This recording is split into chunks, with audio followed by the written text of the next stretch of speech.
Hello and welcome to Sanity is Optional. I'm Ricky. And I'm Toby. And we're here to be your hosts for the rest of this wicked whiz-bang of wackiness. On the show tonight, the other news with me, silly songs with me, Jack's rant, and the Sanity is Optional quiz with Dominique.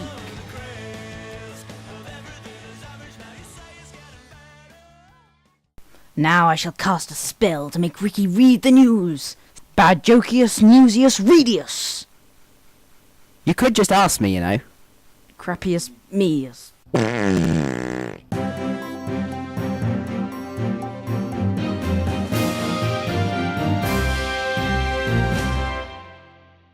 Avada Kedavra!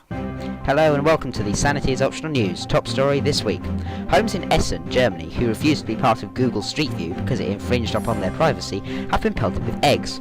I'm sure that the Google hooligans who did this think they have a reasonable explanation for this outrageous display, which is no joking matter, but there is lots of support and sympathy for the Street View protesters.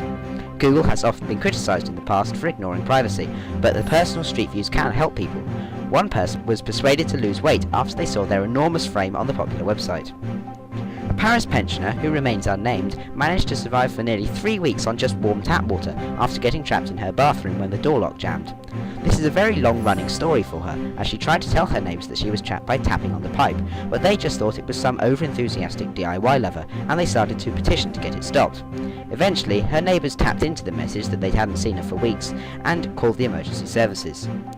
And finally, Sir Terry Wogan and Bruce Forsyth have been revived yet again from the grave for Children in Need and the latest series of Strictly Come Dancing.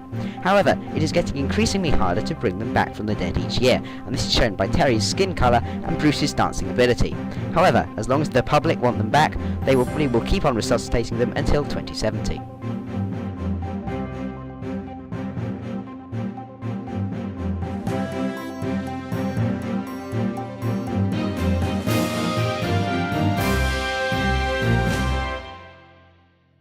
Avada Kedavra!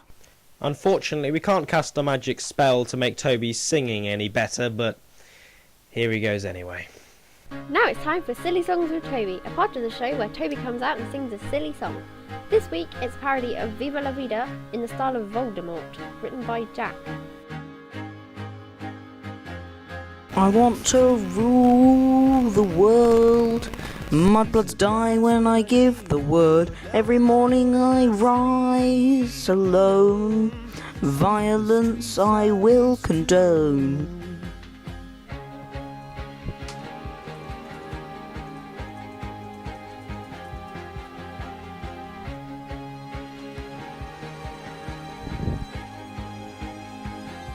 I do not have a nose, makes it awkward when the mucus flows. Death and pain I always bring.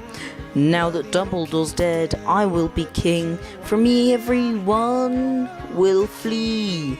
All evil is found in me. Death Eaters carry out my every command. We're the baddest bunch of bastards in the land. My spell is split into 7 pieces. Take no prisoners, make no releases. For all my keys, cause there is no shield. Injuries I inflict won't be healed. For some reason I can't explain. Once I hurt, now there's no pain. If I ruled the world, I really wanna rule the world.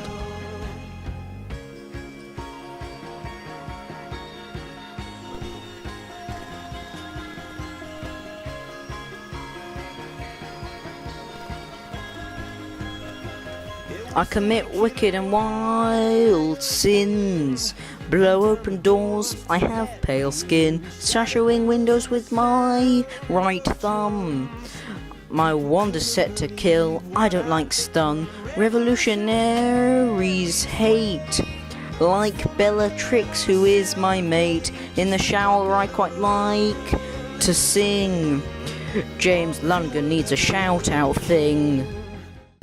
Another Harry Potter related news. I think people take it too seriously, along with things like Christmas, football and COD. They're all very good things to many, many people. What I find irritating about them is the fuss people make over them.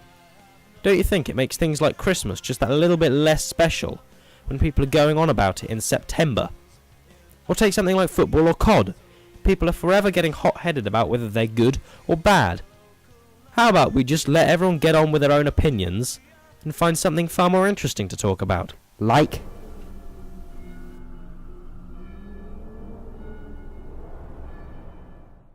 Special mention to James Lunigan in that song. Also, we'd like to dedicate part of this episode to Adam Palmer, just 'cause it's really bad.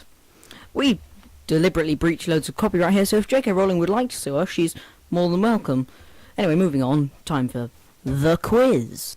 One of the most enduring stories in the Grimm's fairy tales has a title naming both an animal and a prince. Which story is this? The Prince and the Frog. Prince Charles's Bunny Rabbit. The Frog Prince. Well, in the original version, the frog turns into a prince when the princess lobs him at a wall. Not quite as romantic as the version we know, but there we go. Snow White and the Seven Dwarfs is a tale known and loved all over the world. But the Brothers Grimm also collected a different tale about another girl named Snow White, who featured in a story with her sister, a bear, and a wicked dwarf. What was the name of this Snow White sister? Was it Violet Mauve, Primrose Yellow, Rose Red, or Fern Green? Rose Red. Fern Green. Rose Red.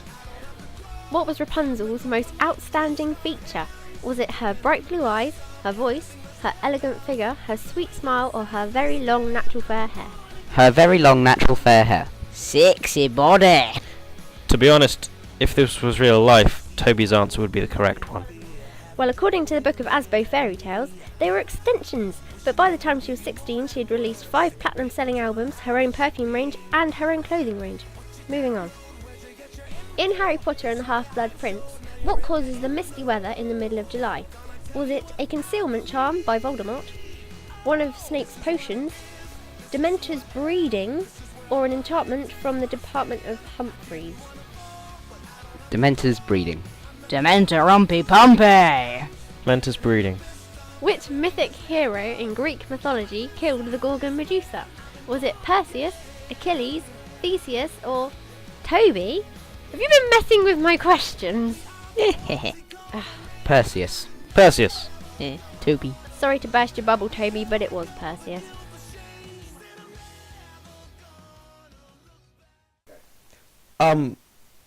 Right.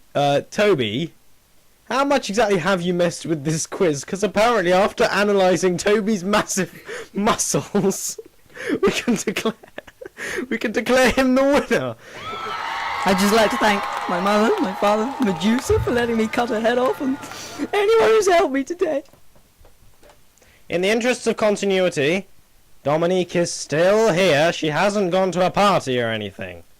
Yes, I'm here. That was Sanity is Optional, a 1024 production, featuring Jack Stapleton, Ricky Goddard, Toby Penter, and Dominique Kirkby. Remember, Sanity is optional, but not recommended. Avada Kedavra!